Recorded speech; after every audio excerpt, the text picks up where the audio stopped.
a land surrounded by serene views, beautiful lakes, and mountains that touch the sky, where everything looks like something out of a fairy tale. Join me as I embark on a journey inside Switzerland, talk about its history, geography, and people. The earliest known inhabitants of Switzerland arrived in the area around 400,000 years ago. But it was only 11,000 years ago that the presence of permanent settlements were found.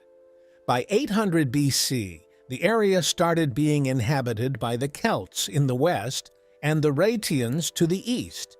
The Helvetii controlled much of the territories. After their defeat by Julius Caesar during the Gallic Wars between 58 and 50 BC, the latter annexed Helvetii territory for Rome. Are you familiar with Julius Caesar and his campaigns? If so, let me know in the comments.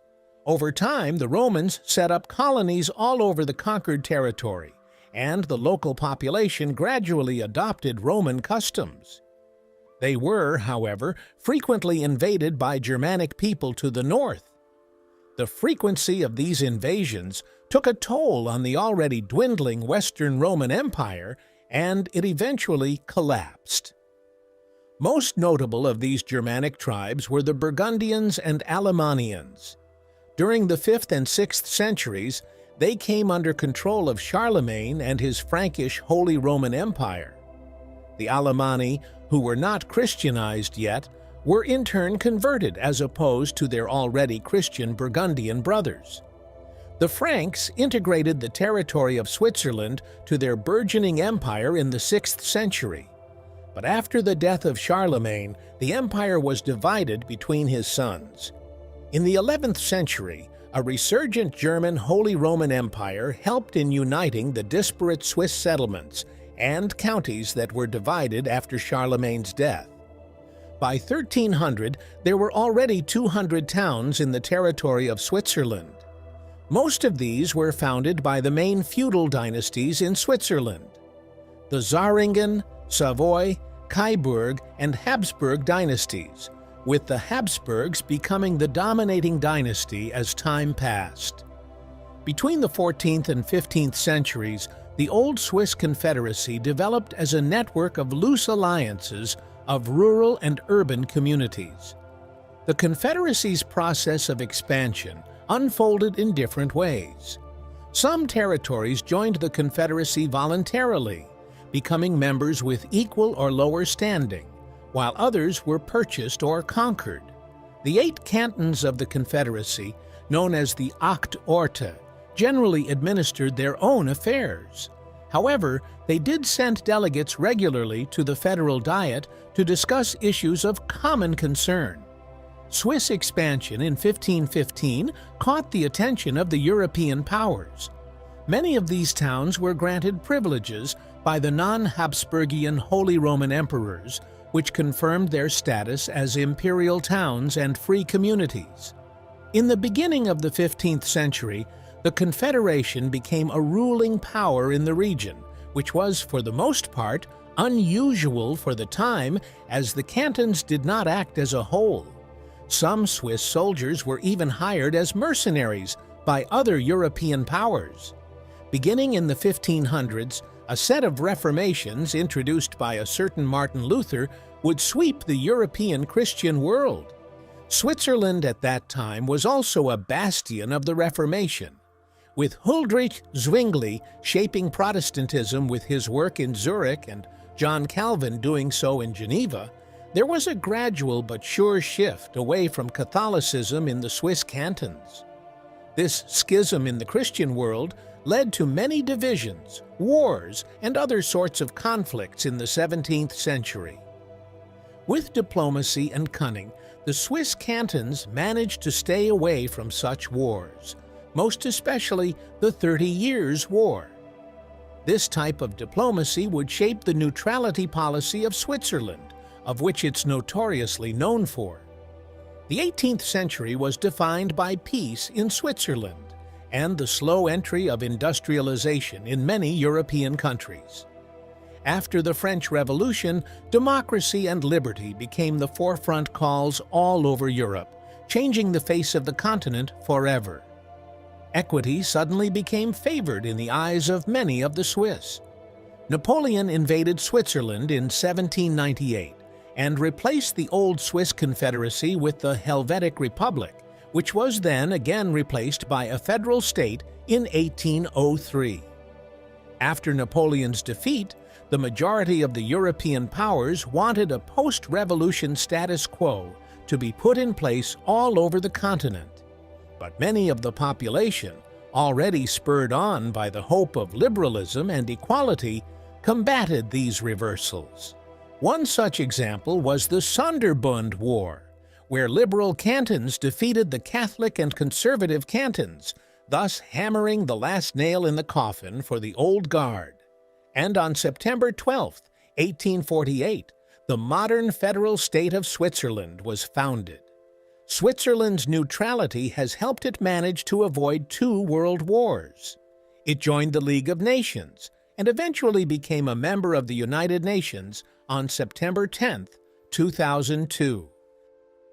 According to the World Bank, Switzerland has a GDP of $818 billion, making it the 8th richest country in Europe.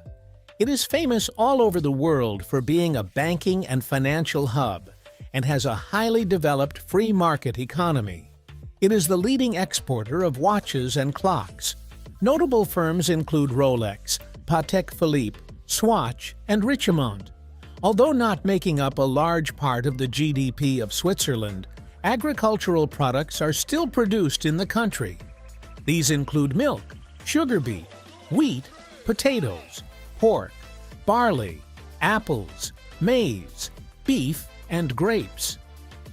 Switzerland has highly developed tourism infrastructure, especially in the mountainous regions and cities, making it a good market for tourism-related equipment and services. Have you ever toured around Switzerland? Let us know your experience in the comments below. Since the 14th century, the Swiss flag has been the insignia of Swiss soldiers. It goes back to the Battle of Laupen in 1339. To be able to identify each other on the battlefield, Swiss soldiers had sewn white crosses on their chainmail. Switzerland's flag is different from a lot of other flags because of its square shape. The reason for this is that the military coat of arms during the creation of it were square. The capital city of Switzerland is Bern. With a total land area of 1,800 square kilometers, or 700 square miles, Switzerland is one of the smaller countries in Europe. The country is most famous for its scenic mountain ranges, the Swiss Alps.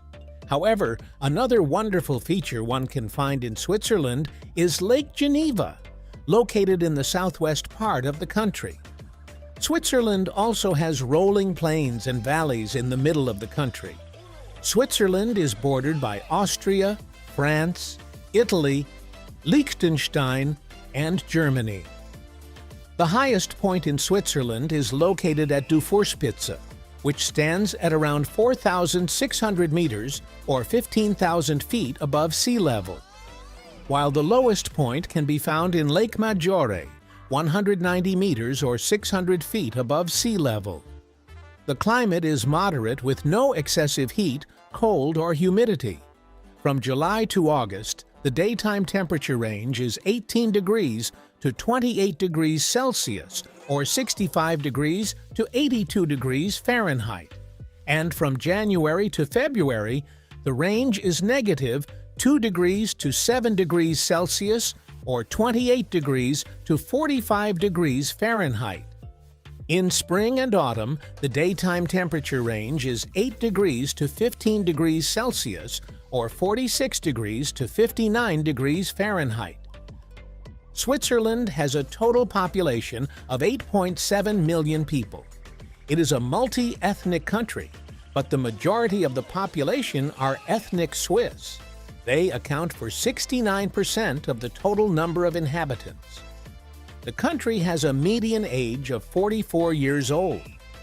The Swiss do not consider themselves a single ethnic group, but rather a confederacy. Their concept of nation is vastly different from others. Being a multi-ethnic group, Switzerland has many variations of European languages, but the most prominent is Swiss German, which is the official language of the country. Another official language of Switzerland is French. Switzerland is known throughout Europe for its cuisine. Let's get acquainted with some of these dishes. First, everyone knows cheese fondue. You see it everywhere: TV shows, cartoons, and some of us might have even grown up craving this dish just from watching it on TV. Made of melted cheese and complemented by bread cubes, this Swiss delight is a communal dish often enjoyed during winter months, bringing people together around the pot. Next is Rösti, a flat cake made of grated potatoes, either cooked jacket or raw, and fried in hot butter or fat. Originally a farmer's breakfast in the canton of Bern, Rösti is now enjoyed throughout Switzerland and can be served as a side dish or a main course. Switzerland is perhaps most famous for its chocolate industry. Swiss chocolate is renowned worldwide for its flavor and quality. Brands like Lindt, Caillé, and Toblerone are synonymous with Swiss chocolate, enjoyed by people all over the globe. Lastly, we have Papet Vaudois, a traditional dish from the canton of Vaud. It consists of a mash of leeks and potatoes stewed for hours, often served with Swiss sausage. This hearty dish is perfect for a satisfying lunch or dinner, especially during the colder months. Of course, Switzerland is also home to some famous people. Here are some of them. For the tennis fans, Roger Federer, the former professional tennis player, is known worldwide for his skills and charisma. Jean-Jacques Rousseau, who influenced Enlightenment-era philosophy significantly, was a Genevan. Next up, Carl Jung, who is known for his works on psychotherapy and psychology, was also Swiss. And lastly, Charles Ricketts, the British illustrator and author. He was born in Geneva but was raised in France. If you enjoyed this video on Switzerland, you'll love this next one.